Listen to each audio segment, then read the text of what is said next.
오늘 본문에서 고린도전서 1장 1절에서 3절 두 개의 부르심이 나왔습니다. 두 개의 부르심이 나옵니다. 하나는 사도로 부르심, 하나는 성도로 부르심. 그런데 이 성도로 부르심이라는 건 모든 사람들 중에 하나님이 예수 믿고 구원받도록 부르시는 것, 그걸 성도로 부르심이라고 하죠. 그거를 그래서 구원의 부르심이라고 하고, 처음 부르심이기 때문에 1차 소명이라고 합니다. 그리고 그렇게 부르심 받은 성도들 가운데 특별한 직분으로 부르심이 있는데, 사도 바울 같은 경우는 사도로 부르심이었죠. 이것은 특별한 직분이기 때문에 직분으로의 부르심이라고도 할 수 있고, 두 번째 받는 부르심이기 때문에 2차 소명이라고도 할 수 있습니다. 제가 지난주에는 1차 소명에 대해서 말씀드렸는데, 1차 소명은 한마디로 예수 믿는 사람으로 부르심을 받았으면은 그렇게 살라는 거죠. 그러니까 크리스찬의 소명이시라고 할 때, 지난번에도 말했지만 부르심 받으면 어딘가로 막 가야 될 것처럼 생각하는데, 그러기 전에 먼저 내가 이곳에서 그리스도인답게 사는 것, 그게 바로 소명의식을 가지고 있는 그리스도인들의 자세라는 겁니다. 1차 소명에 관한 얘기였고, 오늘 2차 소명은 이제 직분에 관한 얘기입니다. 그러니까 성도로 부르심 입은 사람들에게 하나님이 불러서 일을 맡기시는데, 오늘 바울의 경우는 그게 사도의 직분이었습니다. 그래서 성경에 보면은 사도의 직분뿐 아니라 선지자, 교사, 목사 이런 직분들이 있어서 전통적으로 이 소명은 교회에 특별히 성직자들의 직분에만 적용을 했습니다. 그래서 사실 저도 이제 목사가 될 때 항상 물어봐요. 목사가 된다 그러면 소명을 받았냐고 물어봅니다. 제가 엔지니어로 있을 때는 아무도 안 물어봤던 질문을 저는 받았었는데, 왜냐하면 소명은 그런 거에만 해당된다고 생각했었어요. 그런데 그것을 뒤바꾼 사람이 있습니다. 그것을 어떻게 뒤집어 뒀다 그럴까, 그것을 개혁했다 그럴까. 이게 바로 마틴 루터죠. 마틴 루터는 모든 성도들이 하나님 앞에서 제사장이라고 했습니다. 그 당시 제사장 그러면은 성직자들만 제사장으로 생각했는데, 루터가 아니다. 모든 성도들, 예수 믿는 모든 사람들은 하나님 앞에서 똑같은 제사장이다. 똑같은이라는 말 들어가면 좀 헷갈릴 수 있는데, 하는 일이 똑같은 것이 아니라 제사장이라는 신분이 똑같다는 거죠. 그래서 그 제사장이 똑같이 제사장이기 때문에 목회자가, 성직자가 예배당에서 예배를 인도하는 거나, 목동들이 목장에서 저절자는 일을 하는 거나, 이게 다 똑같이 하나님을 기쁘게 하는 일이다. 이 두 일이 똑같은 일은 아닌데 하나님을 기쁘시게 한다는 면에서는 똑같다는 얘기겠습니다. 거기서 나온 게 뭐냐면은 직업 소명론이죠. 그래서 모든 성도들이 똑같이 제사장이기 때문에 그들이 하는 일이 똑같이 소명일 수 있다라는 거죠. 그 종교개혁자들은 거기서 그치지 않고 아예 모든 성도들이 제사장이기 때문에 그들이 가정에서 맡겨진 직분, 교회에서 맡겨진 직분, 일터에서 맡겨진 직분, 이게 다 소명이라고 가르쳤어요. 그런데 사실 그게 익숙지가 않죠. 우리가 익숙지가 않아요. 물론 성경에 보면은 이건 없습니다. 성경에 목자로 혹은 목수로 부르심 이런 표현은 없습니다. 그러니까 특정한 직업으로서의 부르심은 성경에 없습니다. 사도의 부르심은 있지만은 사도 바울이 하신 일이 뭐죠? 사도 일 말고 또 한 일 있잖아요. 천막 짓는 거. 천막 짓는 사람으로의 부르심 이런 건 없어요, 성경에. 그러니까 그건 소명이 아니지 않냐라고 할 수 있는데, 그 근거가 되는 말씀인데, 그 근거가 되는 말씀을 하나님이 제가 교회에서 하나님이 주시지 않고 신학교에서 주시지 않고 일하다가 하나님이 주셨어요. 일하는 과정에서 굉장히 힘들어하는 저에게 하나님께서 주신 말씀인데, 지난주에도 좀 나눴습니다만 그게 골로새서 3장 23절입니다. 저는 이 말씀이 제 생에 아주 중요한 말씀으로 기억하고 또 가르치고 있는데, 골로새 3장 23절 무슨 내용입니까? 무슨 일을 하든지 마음을 다하여 죽게 하듯 하고 사람에게 하더라. 결국은 우리가 교회에서 맡겨진 일 죽게 하듯 해야 됩니다. 그런데 똑같이 노예로서 일터에서 맡겨진 일도 똑같이 죽게 하듯 하라는 말씀이죠. 제가 그때 그 말씀을 통해서 청소하다가 하나님께서 주신 말씀인데, 그때 그 청소가, 그때 제가 그 단어를 쓰진 않았어요. 청소가 소명이다까지는 안 됐었어요. 그런데 이 순간 하나님이 나를 불러서 이 일을 맡겼다. 그게 제 생에 굉장한 변화였어요. 왜냐하면 저는 성경 가르치고 특히나 공부하는 거는 하나님이 소명이라고 생각하고 있었는데, 청소하는 거는 참 받아들이기가 어려웠었어요. 힘드니까. 그런데 무슨 일을 하든지 마음을 다하여 죽게 하듯 하고 사람에게 하더라. 하지만 사람에게 하듯 하지 말라. 이 말씀을 통해서 이 일이, 이 노동이 하나님의 소명, 부르심일 수 있다는 것을 깨닫게 됐습니다. 그래서 이런 자세, 이런 이 소명 의식을 갖게 되면, 그러니까 내게 맡겨진 일이 소명이라는 소명 의식을 갖게 되면은 굉장히 변화가 일어납니다. 어떤 변화가 일어나냐면 직업에 성, 속의 차별이 없어져요. 거룩한 직업, 속된 직업, 이거 없어집니다. 우리가 거룩한 직업 하면 아무래도 목사들이나 선교사들을 생각하게 되는데, 아니에요. 정말 죽게 하듯 한다면 어떤 일도 거룩한 일이 될 수 있다는 거죠. 오히려 이런 일이 조금 하기 좀 쑥스럽긴 하지만은, 목회자인 제가 어떤 사역을 하면서 돈 생각만 하면서 한다 그러면 거룩한 일이 아니에요. 속된 일이죠. 그러니까 어떤 일이 거룩하냐 거룩하지 않냐를 결정하는 것이 아니라 뭐예요? 어떤 자세로 하느냐가 거룩하냐 거룩하지 않냐를 결정한다는 거죠. 마찬가지입니다. 직업의 귀천이 없어집니다. 우리 사회에서 직업이 귀천이 없다고 그랬지만 다 알죠. 있지요. 알아주는 직업이 있고 무시당하는 직업이 있습니다. 그런데 정말 죽게 하듯 한다는 이 말씀, 소명의식을 갖게 되면은 세상에서 알아주는 직업만이 귀한 게 아니라 세상에서 사람들이 무시하는 직업도 그 일을 소명의식을 갖게 되면은 뭐가 돼? 귀한 일이 될 수 있다는 거죠. 그러나 사회에서 인정받는 직업이에요. 그런데 제가 그 직업을 이렇게 다 말하진 않겠습니다. 대충 알죠. 사람들이 좋아하는 직업, 인정받는 직업. 그런데 그런 직업에 종사하는 사람이 마찬가지로 돈 생각만 하고 한다면 이게 결국 귀한 직업이 아니라 천한 직업이 될 수밖에 없다. 그러니까 직업의 귀천이 종류에 있는 것이 아니라 그 일을 하는 사람의 자세에 있다. 그 다음에 이 소명의식을 갖게 될 때 굉장히 중요한 것을 또 깨달을 수 있는데, 직업에 성속의 차별은 없어요. 직업에 귀천의 차별은 없어요. 그런데 요건 있어요. 선악의 구별은 있어요. 네. 그러니까 소명의식을 받으면은 아무 일이나 할 수 없어요. 옳지 않은 일을 할 수가 없어요. 제가 언젠가 중국 그 크리스찬 기업인들하고 한번 대화를 나눈 적이 있는데, 그분들한테 이걸 물어봤어요. 크리스찬들은 해서는 안 될 사업이 뭐가 있냐 물어봤더니 그분들이 딱 대답하더라고요. 뭐라고 했을 것 같아요? 네? 네. 크리스찬들이 해서는 안 될 사업이 있다. 어떤 거가 그런 거로 생각하냐 그랬더니 중국 크리스찬 기업인들이에요. 딱 얘기하더라고요. 짝퉁 만드는 거. 네, 글쎄 짝퉁 만들면서 소명의식을 가지고 이게 참 그렇죠. 네, 소명의식 가지고 하기 어렵잖아요. 그러니까 그냥 돈 벌기 위해서는 얼마든지 할 수 있어요. 근데 소명이라고 생각하면 참아 못하죠. 재미난 거는 에베소서 4장 28절에 보면 그런 말씀이 있습니다. 에베소서 28절에 보면은 도둑질하는 자는 도둑질하지 말고 돌이켜 가난한 자에게 구제할 것이 있도록 자기 손으로 수고하여 선을 행하라. 이게 무슨 얘기냐면 초대교회 당시에 예배에 온 사람들 가운데 도둑질하는 사람들이 있었어요. 근데 어떻게 믿는 사람들이 도둑질했냐? 근데 그게 우리 생각은 지금 그렇지만은 그 당시에 제가 구속을 보니까 굉장히 다들 가난했기 때문에 도둑질을 일종의 거의 직업으로 하는 사람들이 꽤 많았던 모양이에요.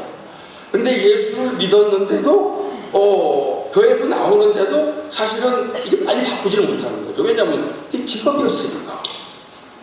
그런데 사도 바울이 얘기하는 겁니다. 한마디로 소명의식을 가지고 할 수 있는 일로 바꾸라는 거죠. 도둑질하면서 죽게 하든 이거 곤란하단 말이에요. 하나님 나를 불러서 이 일을 막 안 된단 말이에요. 네, 그래서 이 소명의식을 가지고 일할 때 어떻게 되면 자기 손으로 수고하여 선한 일을 하라. 이건 뭐예요? 이거는 소명의식을 가지고 할 수 있는 일이라는 거죠. 그래서 우리가 이 소명의식을 가지고는 직업의 선악을 구별할 수 있어요. 아무데나 할 수 있는 게 아니에요. 그 다음에 우리가 소명의식을 갖게 되면 굉장히 중요한 게 뭐냐면은 일을 주님께 하기 때문에 정말 사람들에게 인정받을 수 있는 건 분명히 있는데 자칫 잘못하면은 일을 너무 열심히 하다 보면 뭐가 돼요? 일 중독을 받을 수가 있습니다. 그러니까 사실 일 중독인 사람하고 한번 얘기해 보니까 재밌더라고요. 일 중독인 사람하고 부지런한 사람하고 이 차이가 뭔지 혹시 아세요? 나는 부지런하고 쟤는 일 중독. 원래 이런 거 아니에요. 근데 사실 이거는 뭐냐면은 일 중독하고 이 부지런한 것은 결국에 쉴 때 쉬지 못하는 사람이 일 중독입니다. 근데 그거를 사실은 사람들이 잘 못 느끼고 이게 열심히 일하게 돼요. 그런데 소명의식을 가진 사람은 하나님이 나를 불러서 일을 맡겼다면은 쉴 때 쉬라고 하시죠. 하나님이 부르시는 일이니까. 근데 쉬지 못하고 막 이건 벌써 뭐야? 이건 넘어선 거예요. 일의 우상화가 진행되고 있다고 볼 수 있죠. 그래서 우리가 소명의식을 가진다는 것은 이 직장 생활하면서 사업하면서 굉장히 중요한 것을 정리해 줄 수가 있습니다. 그런데 여기서 또 조심스러운 게 뭐냐면 그러면은 모든 직업이 다 소명일 수 있느냐? 그렇진 않아요. 모든 직업이 다 소명일 수 없어요. 그리고 그 소명이라는 건 결국 한마디로 내 일에서 소명을 찾아야 되는데 우리들의 직업 가운데서 프레드릭 뷰크너라는 사람이 그런 재미난 얘기를 했습니다. 이 소명이라는 거 모든 직업이 다 소명이 아니라 어떤 일인데 그 일에 내가 열정을 가질 수 있어요. 그리고 이웃의 필요를 채워주는 일이야. 요 두 가지가 만나는 곳에 소명이 있다. 굉장히 멋있는 정의더라고요. 근데 저는 거기다가 하나 더 붙이고 싶더라고요. 그런데 열정이 있고 필요한 일인데 통 그 일이 주어지지 않는 경우는 소명일 수가 없죠. 그러니까 그런 일이 주어질 때, 기회가 주어질 때, 그때 그것이 소명이다. 굉장히 의미가 있는 것 같습니다. 그래서 직업을 찾을 때도 그게 소명인 직업을 찾아야 되고, 내가 만약에 이미 일을 하고 있다면 이거에서 소명을 찾아야 될 필요가 있습니다. 그래서 그렇기 때문에 저는 소명의식을 가진 사람들은 지금 하는 일이 그러니까 지금 하는 일이 소명이라는 것을 깨닫는 것도 중요한데 혹 그게 아니라고 생각되면 새로운 소명을 받을 수 있죠. 그러니까 보통 소명은 한 번이라고 생각합니다. 구원의 소명, 1차 소명은 한 번입니다. 모르겠어요. 여러 번 받으신 분인지 모르겠어요. 구원의 소명은 한 번입니다. 그러나 이 일의 소명은 여러 번 있는데, 그래서 저 같은 경우도 엔지니어로 일하다가 하나님이 목회자로 불렀습니다. 그러니까 하나님이 새로운 소명을 주신 셈이죠. 그런데 그렇게 생각하면 역시 목회자가 되는 것만 소명이라고 생각하기 쉬운데, 제가 그 직장 컨퍼런스, 미국에서 한번 한 컨퍼런스를 간 적이 있는데 거기서 아주 굉장히 희한한 분을 봤습니다. 왜냐하면 컨퍼런스에 모였는데 사람들이 있는데 우리나라 사람들은, 저는 목사 때문에 그런지 항상 가면은 사람들이 모여있으면 이 사람들이 목사인가 아닌가 이게 자꾸 신경이 쓰여요. 이게 직장 컨퍼런스니까 더더욱. 근데 사실 우리나라에는 거의 평신도하고 목회자들하고 같이 모이는 때가 거의 없어요. 따로 다 모여요. 근데 거기는 같이 모여요. 그러니까 만날 때마다 목사요? 자꾸 물어보게 되더라고요. 근데 한 번 한테 물어봤어요. 궁금해.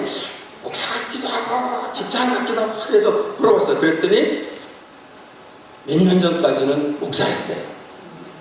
근데 지금은 안 돼. 굉장히 당황스럽더라고요. 그래서 그러면 지금 뭐 하냐 그랬더니 지금 어느 회사 인사 담당이래요. 근데 그럼 이거 어떻게 된 거냐 그랬더니 자기가 목회를 하면, 그래서 저는 이렇게 생각했어요. 목회가 잘 안 돼갖고 하고 나온 줄 알았어요. 근데 그게 아니더라고요. 목회는 그런 대로 됐는데 언젠가부터 자기가 목회를 하면서 이런 생각이 들잖아요. 교인들 많이 와야 돼. 이게 자기가 어떤 생각이 드냐면은 그냥 직장 같다는 생각이 들어요. 직업이 되는 것 같아요. 내가 정말 하나님의 일을 하는 게 아니라 그냥 직업을 하고 있는 것 같다는 생각이 들어갖고 아니겠다 하고 사표를 내고 그 다음에 지금 인사 담당 일을 하게 되는데 정말 요즘 보람이 있다고 그러더라고요. 근데 정말 헷갈리더라고요. 있을 수 있는 얘기가 아니잖아요.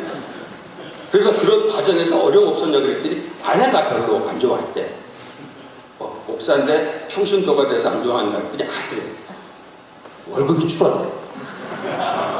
굉장히 재미난 얘기예요. 그러니까 결국 그분은 목회가 소명이었는데 그 소명을 찾지 못하는 거야. 거기서 왜냐면 이게 그냥 밥벌이 같이 느껴지는 거야. 그래서 하고 소명을 따라 직장으로 갔다는 거죠. 그런 경우는 많지는 않습니다. 근데 그런 사람을 보고 가능하겠다. 그러니까 얼마든지 우리가 지금까지 하던 일에 이게 소명이라는 생각이 안 든다면, 저는 그래요. 신학교 학생들한테 이거 많이 강조합니다. 여러분 소명 받고 여기 왔으리라고 생각되는데 앞으로 사역하다가 자꾸 직업같이 느껴지면은 내려치라고. 소명으로 해야지. 그래서 사실은 일반 직업을 가지고 있는 분들한테는 직업으로만 생각지 말고 잡으로만 생각지 말고 소명으로 생각하고 일하라고 그러고, 반대로 또 목회자들한테는 이게 소명으로 여러분들이 부르심 받았는데 이게 직업으로 느껴지면은 그만둬라. 소명이라는 게 굉장히 중요하다는 거예요. 그래서 사실 소명의식을 갖는 것이 어떻게 보면은 이직이나 전직도 사실은 소명을 따라 했으면 좋겠어요. 그냥 월급 따라가거나 이렇게 하지 말고 하나님이 그곳으로 부르기 때문에 그 일로 나를 부른다는 확신을 가지고 갈 수 있다면 이직 전직도 굉장히 중요한 영적인 일이 될 수 있다고 생각합니다.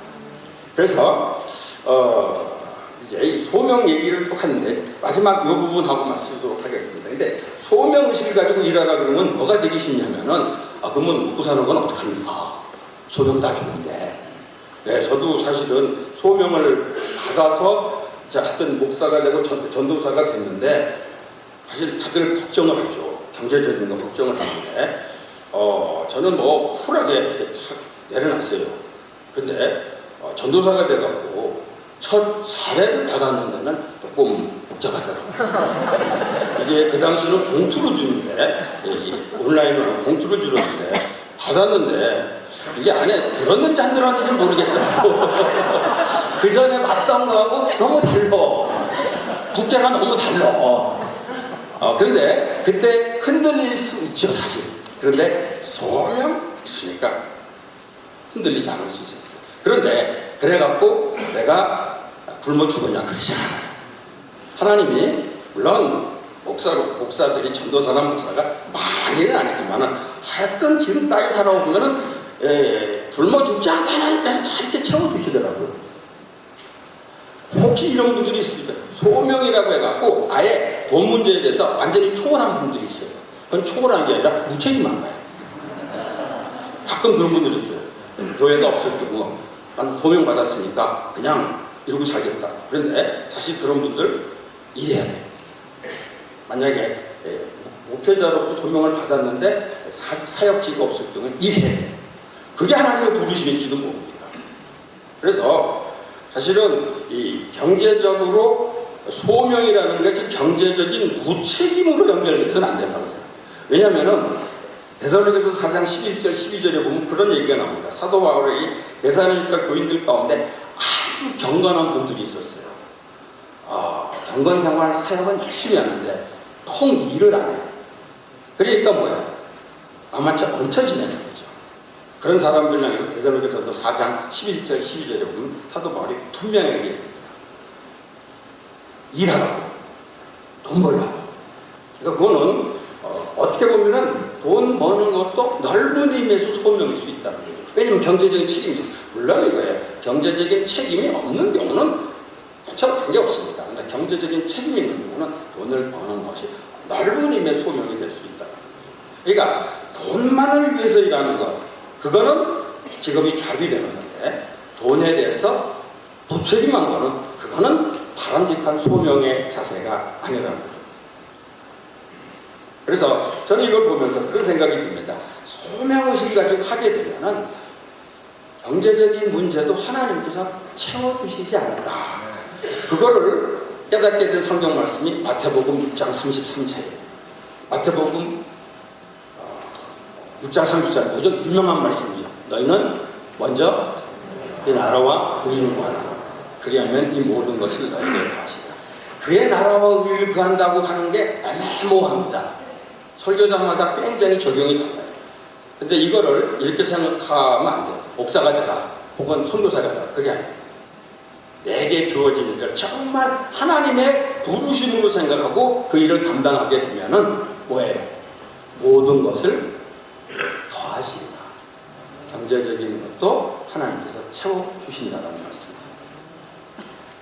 그래서 지난주에는 제가 이 소명의식이라는 것은 부르심 받은 사람들에게 사는 거라고 했는데, 오늘 얘기는 부르심 받은 사람으로서 맡겨진 일을 정말 소명으로 생각하고 감당하게 될 때 크리스찬으로서 주변에 있는 사람들에게 큰 영향력을 미칠 수 있다는 겁니다.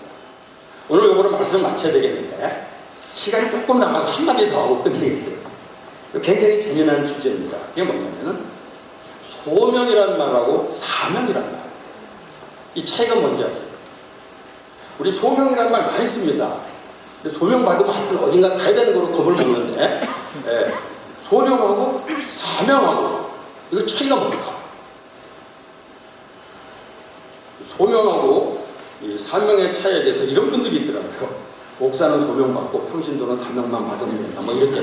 하여튼 우리나라는 뭐든지 그거로 다 얘기를 하는데, 소명하고 사명은 이렇게 정리하면 됩니다. 지난주하고 이번 주에 나눴듯이 소명은 삶과 사역에 관한 소명이에요. 삶과 일에 관한 소명. 하나님은 불러서 이렇게 살도록 하시고 이렇게 일하도록 하셨다. 사명은 뭐냐? 그리스도인들에게 사명은 전도죠. 말할 것도 없어요. 이 말은 왜 이걸 구별해서 하냐면 가끔 이런 분들이 있습니다. 전도에 열정이 있어갖고 직장에 나가는데 사명감만 가지고 가. 그래서 직장에 일보다 전도하는 것만 신경 쓴 분들이 많지는 않지만 좀 있어요. 그런데 소명의식을 가지고 일하고 살면서 사명감을 감당하는 것. 이게 바른 순서라는 거죠.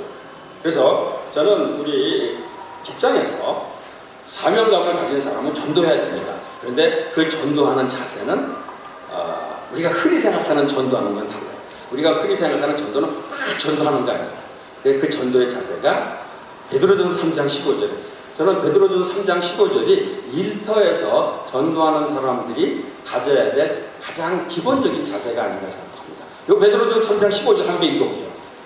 같이 너희 마음에 그리스도를 도로 삼아 거룩하게 하고 너희 속에 있는 소망에 관한 이유를 묻는 자에게는 대답할 것을 항상 준비해야 돼. 온유와 기도로 하고. 여기서 굉장히 중요한 얘기를 합니다. 우리가 전도를 하면은 그냥 우리는 전도를 막 해야 된다는 걸로 생각하는데, 우리 일터에서는 소명의식을 가지고 살면서 또 소명의식을 가지고 일하게 되면은 사람들에게 영향력을 미치게 되는데, 그때 비로소 어떤 일이 일어나게 되냐면은 너희 속에 있는 소망의 반응을 이유를 묻는 사람들이 생길 수 있다는 거죠. 그런 사람들에게 전하라. 이게 일터전도의 핵심입니다. 물론 이렇게 얘기하면 다들 그렇게 얘기해요. 아무도 묻는 사람이 없다. 저도 그랬지만 아무도 묻는 사람이 없으면 불 건덕지가 없어서 그렇답니다.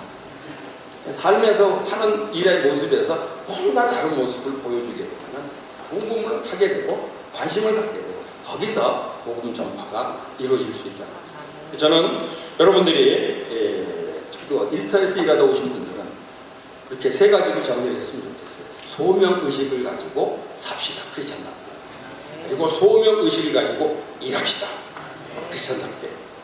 그래서 그 결과로 내게 주어진 전도의 사명을 한 단계 한 단계 이렇게 감당해가는 그런 여러분들이 다 되시기를 바랍니다. 같이 기도하겠습니다.